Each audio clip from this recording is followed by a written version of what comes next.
Shalom, all praises to Yahweh, Ba'Shem Yahushua, Ba'Shem Harakakadash, double honors to the apostles and elders of Great Millstone that rule well, and Shalom to all the brothers doing the work of sincerity and truth, pushing this word to the four corners. Shalom. Just wanted to cover, because we brought this out of camp, about the four winds, the four angels holding back the four winds, and as far as for how the year's been feeling so far, that's really been a vibration that's gone out. You've more or less had a continue really the from the onset of the state Israel Palestine war, as they're calling it. It's been a non-stop back and forth, chaotic, um, you know, series of escalations to where everyone's slowly being drawn in on a global scale, and you can see how the essentially how the table's being set, and really it's been set as far as for how this big final conflict's gonna go. We always mention you've got the three woes. You got the first woe, 1914 to 1918, and that one started off an assassination that started like a local conflict that escalated.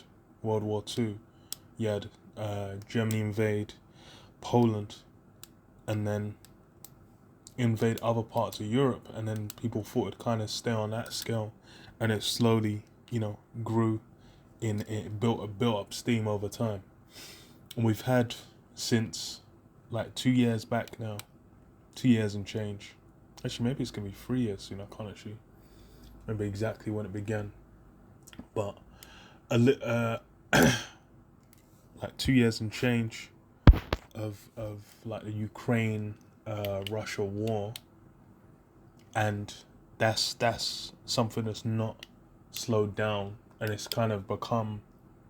It's funny because the discussions now, going back, it was like, oh, the expectation was that Russia was just gonna blow them over in no time. Then that didn't happen. They were like, oh, right. Everyone was talking like, oh, Russia's not gonna, that it's not gonna like they ain't gonna be able to win. There's too much support coming in. But it's funny, since the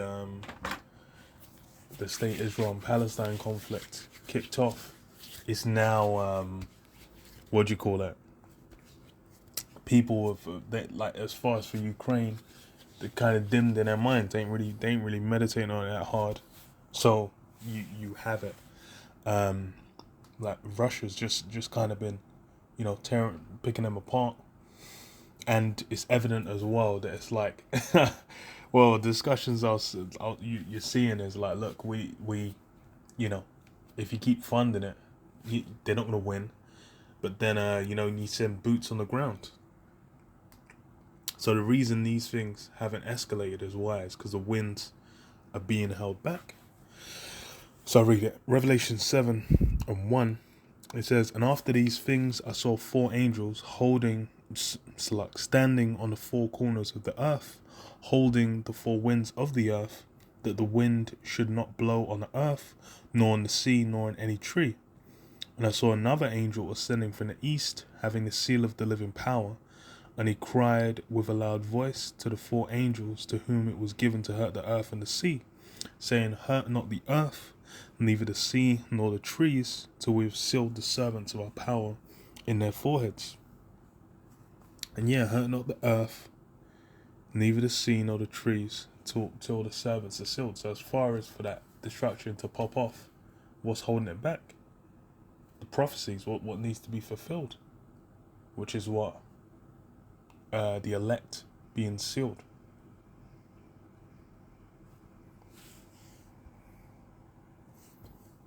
And there's various prophecies that basically tie up everything in the end, and these are the things we're seeing. Other big one is what that MOTB, that micro C hit, because what with that popping off, and we see it on a legendary scale now. As far as for it coming into fruition, now it's really there. Like, people have got it. and it's being pushed, and people are eating it. People are loving it up.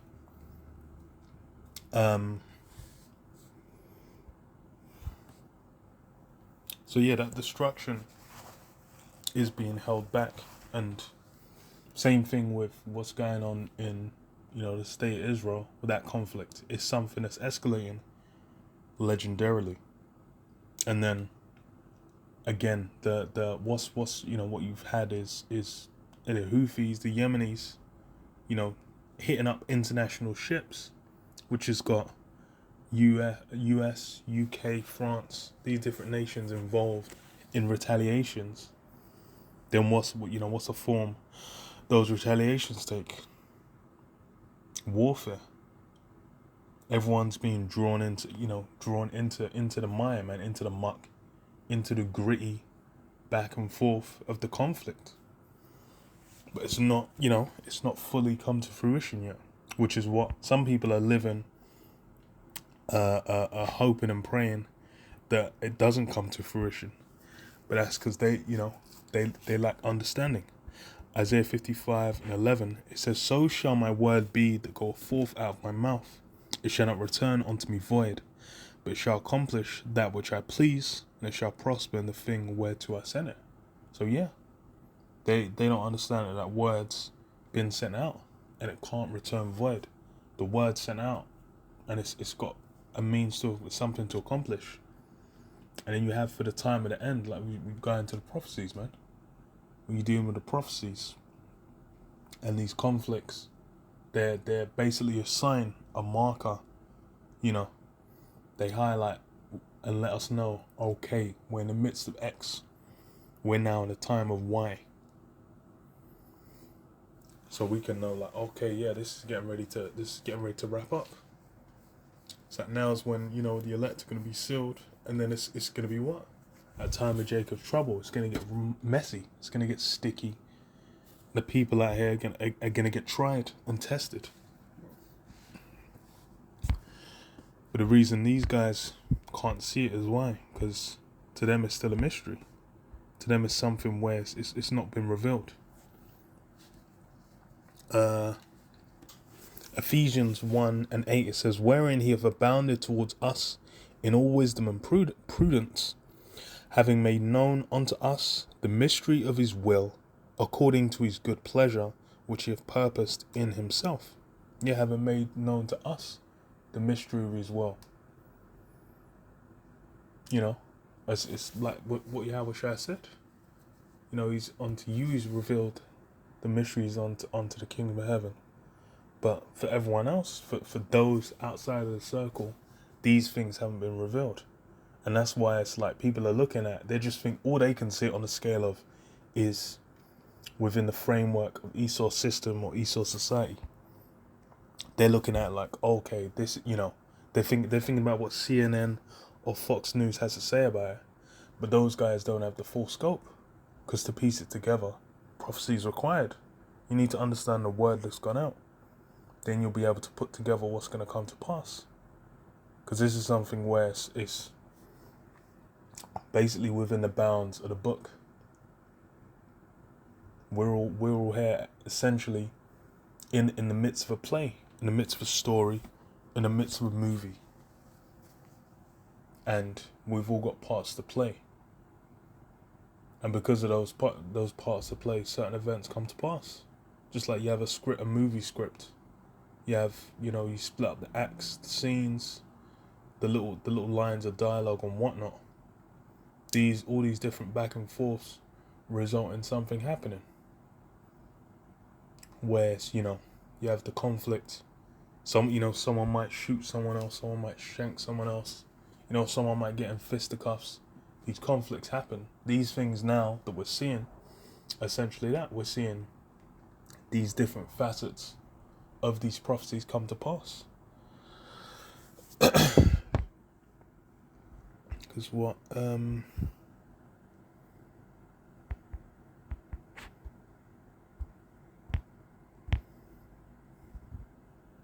does it say? So 2 Ezra 9:1, it says, "He answered me then and said, Measure thou the time diligently in itself, And when thou seest part of the signs past, which I have told thee before, then shalt thou understand that it is the very same time wherein the highest will begin to visit the world which he made. So yeah, what we're seeing come to pass is a sign.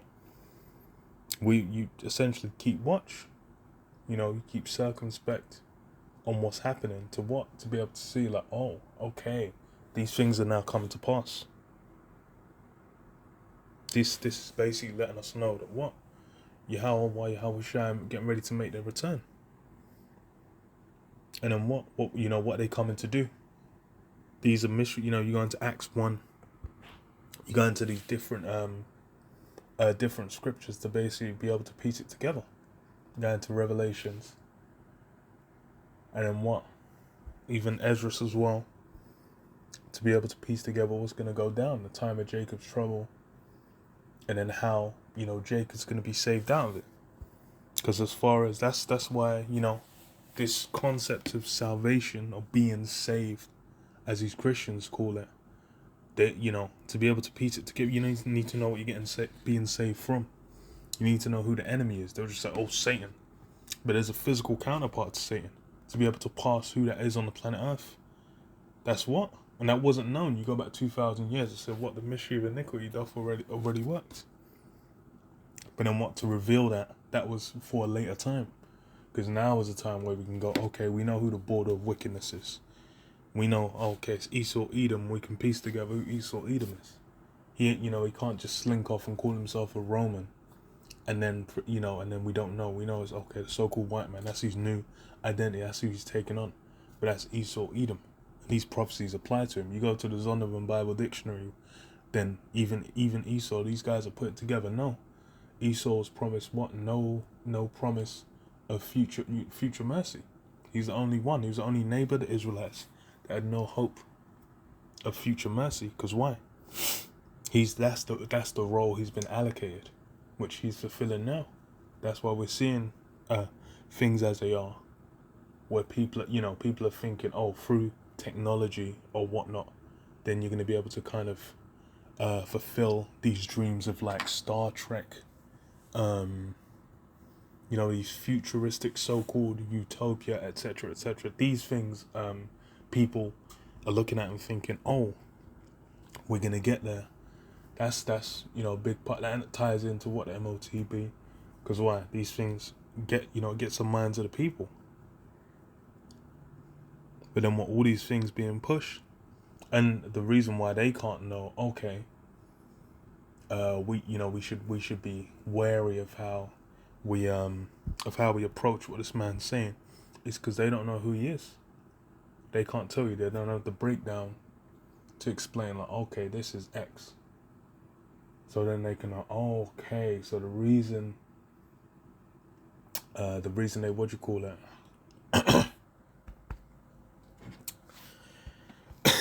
Hold on. Yeah, the reason you need to be wary is because of who that man is. Being able to, but, there's only a few it's been revealed to. Because what does it say? Then shalt thou understand that at this very same time wherein the highest will begin to visit the world which he made. Therefore, when there shall be seen earthquakes and uproars of the people in the world, then shalt thou well understand that the Most High spake of these things from the days that were before thee, even from the beginning. And yeah, there's, people say, oh, there's been uproars of the people. There's been this, there's been that, there's been earthquakes. But that's the thing, is you need to be able to piece it together with what's going to come to pass at the end, surrounding who, at what location. What's Babylon the Great talking about? Even that's a big one. Being able to say who Babylon the Great is. If you don't know who Babylon the Great is on the planet Earth, you really can't piece together, because Babylon the Great needs to get laced with flames, laced with fire. So, how's that going to come to pass? But these are the things that where, these Christians, and then even with these prophecies, you've got these other groups that call themselves Israelites, where they'll play with these things. These are things that can't be played with. Because as far as when it comes to prophecy, it says what will be known when it comes to pass. who's telling the truth or not. Says what? Then shalt thou well understand that the Most High spake of those things from the days that were before thee, even from the beginning. For like as all that is made in the world hath a beginning and an end, and the end is manifest. Yeah, that's what we're seeing. We're seeing the end manifest.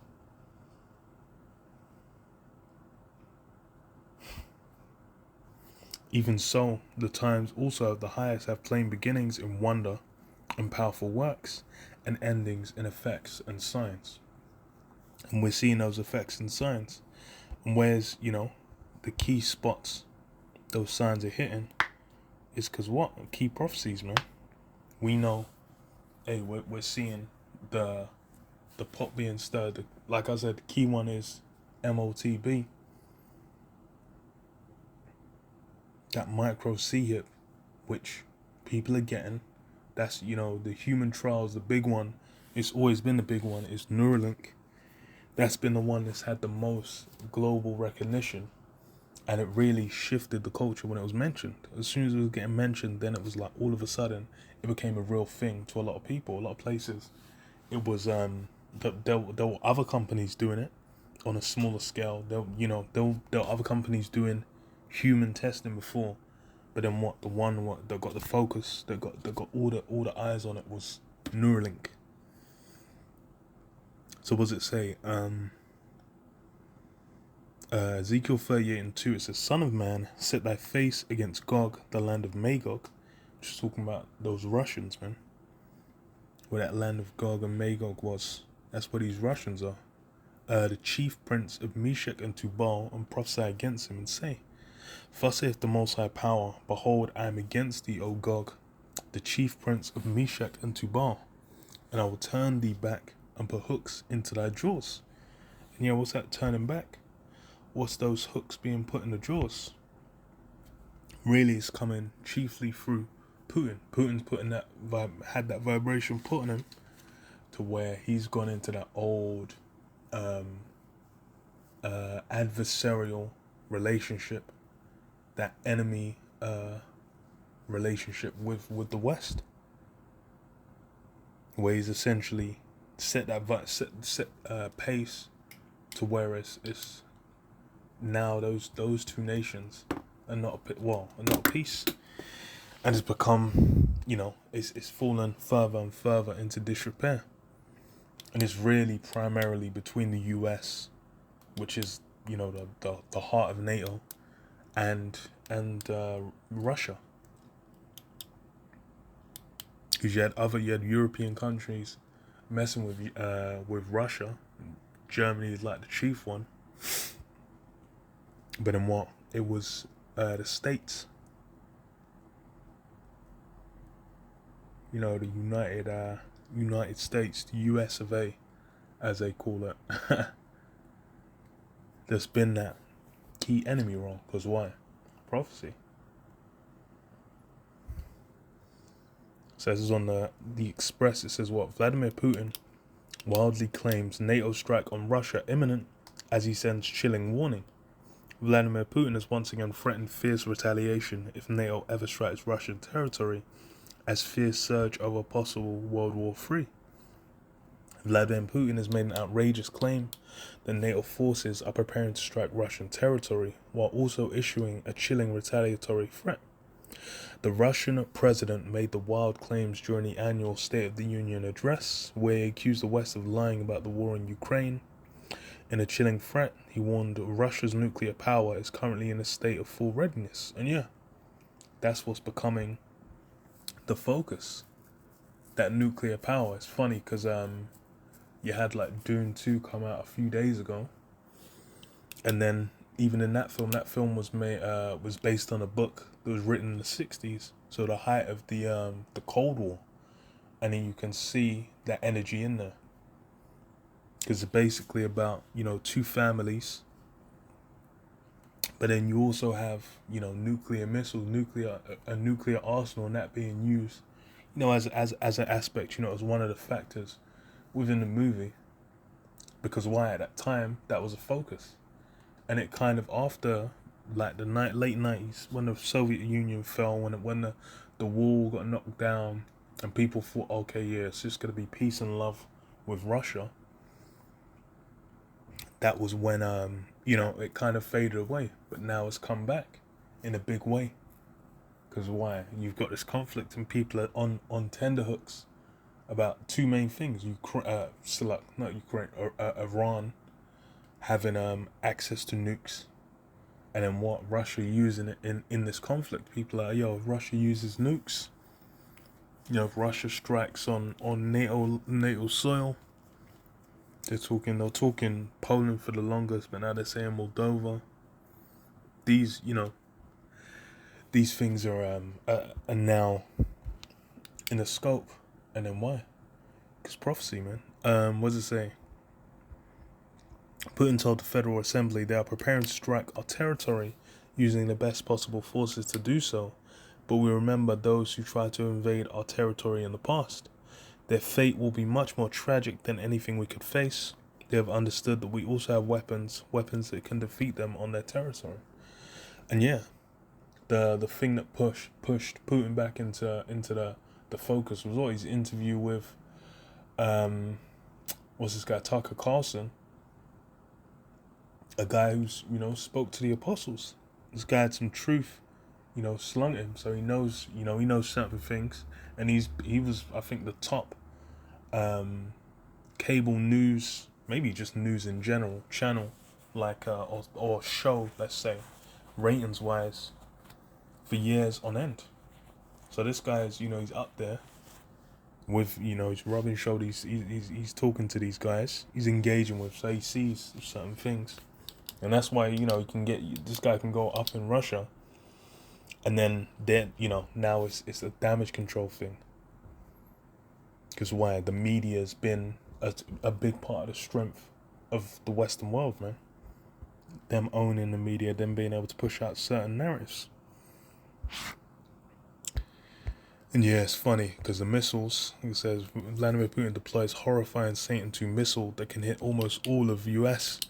Even the name of that missile, man. And then what? These, this thing's been discussed, because even over here in the UK, they're talking about how he's been saying, like, yeah, strikes on the UK, you can strike London, you can do a first strike on London. That's been a thing, and that's why you had the whole discussion about what's the word? Conscription coming back in the UK, which they had to try and push that down, not have anyone discuss it. But it's, the vibration's gone out there, and hey, it's real shit. So Ezekiel 38:3, it's up in 4, it says, and I will turn thee back and put hooks into thy jaws, and I will bring thee forth, and all thine army, horses and horsemen, all of them clothed with all sorts of armor, even a great company with bucklers and shields, all of them handling swords. Persia, Ethiopia, Libya, with them, all of them with shield and helmet. And yeah, these different nations in and around the Middle East, Russia's the ally onto them, man. The key ones, Persia, Iran. These guys was sending them drones, that drone technology they stole off the US years back. These guys were sending them drones to help with the Ukraine conflict. And then Russia's gonna be backing them in kind, because even when it goes to the conflict in the Middle East, that's really centered around Iran and the state of Israel, and they're really fronts for Russian interests and American interests in and around the region. It says, what Gomer and all his bands, the house of Torgamar of the north quarters and all his bands, and many people with thee, be thou prepared, and prepare for thyself, thou and all thy company, that are assembled unto thee, and be thou a guard unto them. Yeah, be a guard unto them. And that's what we've seen. We've seen essentially with that conflict, when the Syria conflict happened, them guys were holding a hand out to Russia, saying, yo, Russia, get involved. And then they did, and that's really become, front for what? Iran and the state of Israel, going to blows. Uh,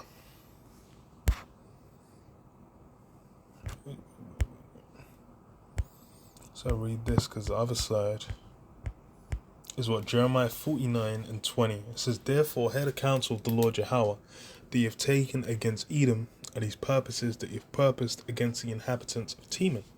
Surely the least of the flock shall draw them out. Surely he shall make their habitations desolate with them." Yeah? The least of the flock shall draw them out. And that's what in the midst of. That's really what we're seeing. Because as far as for the least of the flock, this whole conflict is hugely drawing out everyone. You had it happen like when was it? A few days back. Which, and it's what the thing is as well, it's wild what's happening, because there's such a lopsided balance as far as just military technology wise and whatnot. But and everyone's like, oh no, it needs to stop. But then what's going down there is wild. Because why? It's leading to the principal conflict, man. The key conflict. This is on AP. It says what Palestinians say: Israeli troops fired at people seeking food. Israel says scene was deadly stampede. And it's funny as well because Israeli troops fired on a crowd of Palestinians racing to pull food off an aid convoy in Gaza City on Thursday. Witnesses said more than 100 people were killed in the chaos, bringing the death toll since the start of the war to more than 30,000, according to health officials. So yeah, these guys got laced up, getting food, and then it's funny because the U.S. was airdropping, food into Gaza. Because why? These guys are through. These guys are all kinds of through. So on AP again, it says what U.S. military aircraft airdropped thousands of meals into Gaza in emergency humanitarian aid operation. It says what U.S. military C-130 cargo planes dropped food in pallets over Gaza on Saturday in the opening stage of an emergency humanitarian assistance authorized by President Joe Biden after more than 100 Palestinians who had surged to pull goods off an aid convoy were killed. So yes, to the point where it's like, these guys are trying to get a meal. They're lacing them up, man. Little Timmy with 6-year-old Timmy. He's like, hey, you're dangerous. He's getting laced up. But that's the thing is these things, and it's been, and well, even with this conflict in particular, this particular leg of the back and forth, it's all been so widely broadcast. It's been shown, like it's gone online, it's permeated through like social media. Hella people have seen it. It's people are way more aware of it than with prior conflicts. Cause yeah, and it's funny as well because you still have what the Yemenis, the Houthis, sinking ships, international different country ships, which is drawing in the US, the UK. Because this is on what Jerusalem Post. It says what Yemen's Houthis said will continue sinking British ships. Yemen's Houthis vowed on Sunday to continue targeting British ships in the Gulf of Aden following the sinking of UK-owned vessel Ruby Mar. The US military confirmed on Saturday that the UK-owned vessel Ruby Mar had sunk after being struck by an anti-ship ballistic missile fired by the Yemeni Houthis militants on February 18th. So yeah, I think it was leaking out for a while and then sank. Because why? And the thing is what they're shooting at British ships. What's that going to draw in? That's drawing in that global conflict. Because really that's what it's escalating to. That's the heights it's going to reach.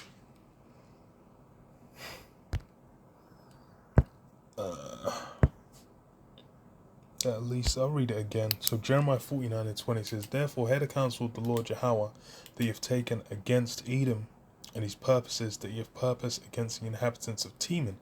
Surely the least of the flock shall draw them out. Surely he shall make their habitation desolate with them. Yeah, the least of the flock shall draw them out. And that's what you see happening. Everyone's being drawn in, everyone's being hit. All these different nations are basically having their interests drawn in. But then it ties up with the winds as well. The winds are being held back. They're being restrained. Because everything's there. It's really ready to pop off. You already had like US soldiers, it was Jakes too, getting laced up in this conflict. So there's more than enough justification for it to pop off on a higher scale. But then what? It's being restricted, it's being held back. Because why? It's got to be fulfilled in its time, man. Just like with Yahweh Shai, man. When Yahweh Shai came on the scene, or Acts chapter 1, after it arose, they were like, what will thou at this time restore the kingdom unto Israel? They were thinking things were going to be fulfilled back then. But, think time needed to pass. There needs to be that falling away. Though you needed the MOTB. You needed Babylon the Great. You needed the what do you call it? Revelation 20, the dragon to be chained up and then loose for its little season. These things needed to come to pass because why? The word's gone out. Joel 3 and 2, and it says, and I will also gather all nations. What's up from 1? Joel 3 and 1. For behold, in those days and in that time, when I shall bring again the captivity of Judah and Jerusalem, I will also gather all nations, and I'll bring them down into the valley of Jehoshaphat, and will plead with them there for my people and for my heritage Israel, whom they have scattered among the nations and parted my land. And they have cast lots for my people. I'll skip down, to the point. So verse 9, it says what? Proclaim ye this among the Gentiles. Well, it says what? I'll gather all the nations and bring them down to the valley of Jehoshaphat, which is down there in the Middle East, man. That conflict between the state of Israel and Iran, that's gonna become the hotbed, the focal point, man. And you can see it happening already. Like I said, it's all being drawn in.